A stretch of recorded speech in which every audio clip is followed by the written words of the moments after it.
see an elephant. And when you see an elephant, raise your hand. Martin, what elephant is your elephant? A big gray elephant. A big gray elephant. And who has a different elephant? I have a gray Dumbo, for instance. Gray Dumbo. Okay. Is there anything else about the gray Dumbo? Smiling. It's smiling. Smiling. Smiling gray Dumbo and a gray elephant for Martin. So when I said see an elephant, who had a different response? Different experience from big gray elephant. No, it's big and gray, that's all. Big and gray, that's all? So what kind of big and gray? Elephant. A standard elephant. Wait, so we have big and gray, that's all, and we have a standard elephant. So when you have a big and gray elephant and that's all, what kind of big and gray elephant is that? Sorry? What kind of big and gray elephant is that? A normal elephant. A normal elephant. It's just normal. Just normal. So her elephant is just normal and you have a standard elephant. And is there anything else about your standard elephant? It's an adult. An adult. Okay. And where is that standard adult elephant?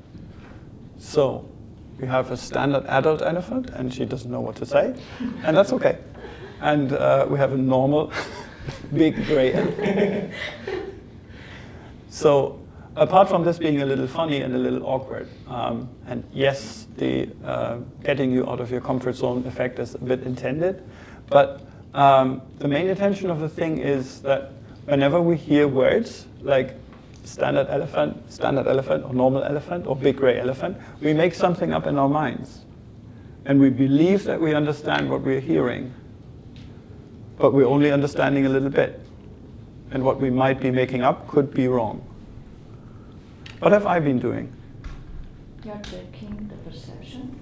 Are you checking the perception? Checking the perception. Or Okay. trying to understand how an elephant is like. Mhm. You raise some questions. Yeah, I ask questions and I try to understand what the elephant. Defines Mhm. what the elephant.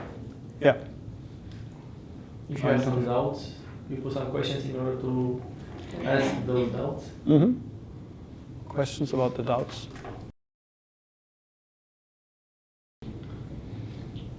Who heard different music? I heard jazz playing in the background. Jazz playing in the background. Yes, I'm a little sleepy. I didn't drink coffee. Uh-huh. You didn't drink coffee, a little sleepy, Although jazz I in the was so background. high coming here. Uh-huh. I was late. I just, Okay. Anything else about jazz in the background? what do you mean by anything else? Anything else? I'm trying to not make assumptions. Imagine myself in a restaurant hearing that jazz music.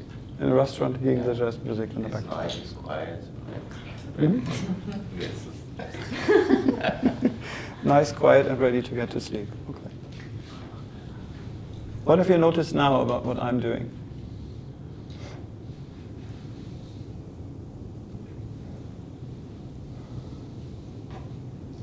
You're trying to enforce how to use our feelings and Enforce you to visualization? I hope I'm not enforcing anything, but I am strongly inviting, definitely, yes. I've tried to limit my questions to the words that I heard from you. And I repeated back what I heard, to make it easier for you to understand what I was asking about, and to make it easier for everybody else to remember what kind of music we've heard about, what kind of elephants we've heard about.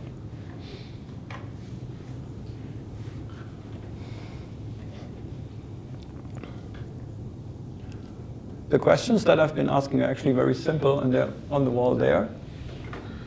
This method is called clean language, and it's supposed to be clean of assumptions, clean of my opinion, clean of my interpretation. And in the next round, I would like you to start asking these questions to each other. So let's move to the next sense. I would like you to feel a tree. And when you feel a tree, raise your hand. What kind of tree is your tree? Poplar, probably. It's a poplar, probably. Poplar? Probably. It's, I don't know, green in spring, has leaves. Green in spring, has leaves. Do you have a question about her tree?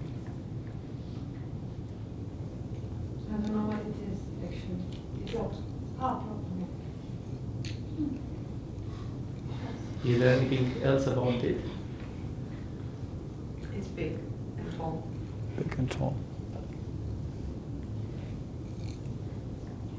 Who felt a different tree? Who has a different one? Hmm? I have one. It's huge. It's green. It's very old, and it gives me a lot of stability. I feel even the roots, how deep they are. And when I look up, I can't see on the top. And it's very nice to stay under the tree. Very nice to stay under it. Yes, and you Huge feel and green. that there is safe. You feel there is quiet, is peace, and Quiet you and like peace. to stay there forever. Quiet and peace, and you like to stay there forever. Forever, yeah. And you feel safe. Yes. And you can dream there a lot. Dream there a lot. That's my tree. I hope in one day I'll have such a tree in my garden. Such a big tree and old. Big and old. It's for sure you drank your coffee this morning. It was black, very black. Too black. Yeah, so that's my tree. Why would you like to feel safe? Nice question. You should answer.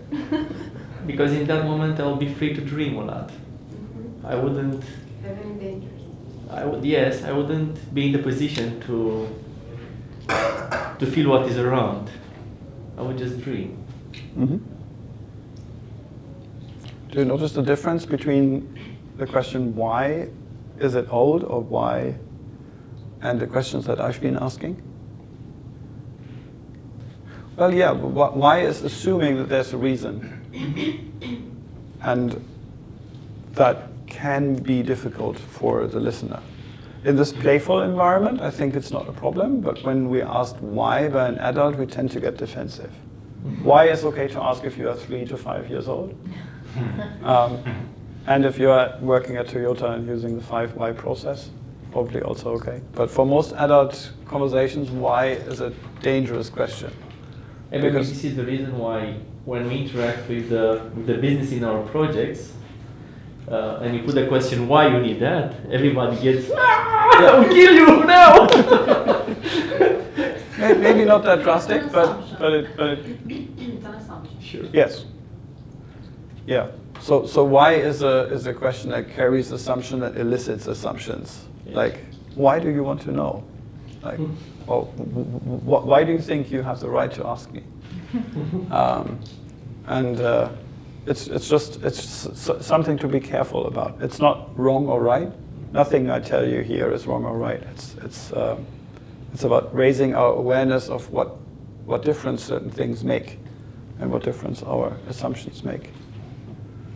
Now I'm asking myself, what is more dangerous? To put an assumption on another assumption, or to limit to only one assumption? You know, It depends on what you want to achieve in the conversation. If you're building up drama in a Netflix show, or if you're building up a joke in a comedy, then assumptions upon assumptions is a good idea, because at some point then you're going to flip it, and then everybody's bursting out laughing. But in a conversation that you want to, where you want to lead somewhere, where you want to actually get some results, getting the assumptions out, make them explicit, or ask curiously and then prove your assumptions wrong, is usually a better strategy. And it also depends on when you're talking one-on-one conversations, then what's your role in the conversation? Do you want to support the other person thinking? Or do you want them to do what you want them to do? Yeah. Right? If in the latter case, your assumptions are important and you want them to understand everything that you assume they should be doing. But if they should be doing something themselves and you want them to learn how to do it, you want them to think, you want to support their work, then your assumptions are probably not so helpful. Does that make sense? Yeah. Okay. Let's move this conversation to something that is more in line with the topic of the course you signed up for, more about leadership than about elephants and music. This was just to get a bit of a conversation going and to introduce these questions. Mainly the first two. The what kind of question, is there anything else about?